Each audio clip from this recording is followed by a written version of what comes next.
তো হ্যাঁ, এটাই তোমার বাড়ি? হ্যাঁ, এই যে এইখানে দাঁড়া তোর মা আমার স্কুলে যাওয়ার সময় বিদায় জানাইতো। তোরা ছোট ছোট ছিলি, এই যে এই উঠানে খেলাধুলা করতি।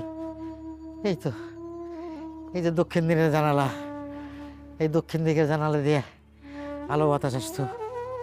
এই দিকটা খোলা রাখছিলাম, সকালবেলা এই দিক দিয়ে আজানের ধ্বনি আসতো। কত স্বাদের বাড়ি আমার। তোর মায়ের গয়না বেচা আমি ভিটাই ঘরটা তুলছিলাম। মনে করছিলাম যে এই বাড়িতে আমি আমার শেষ নিঃশ্বাস থাকবো। কিন্তু এই বাড়ি তো আমার না। আরে এই বাড়ি তো আমার নাই।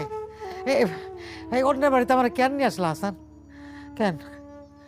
হ্যাঁ, স্যার, গুরু দক্ষিণা দিতে দেবেন না স্যার? কি কয়?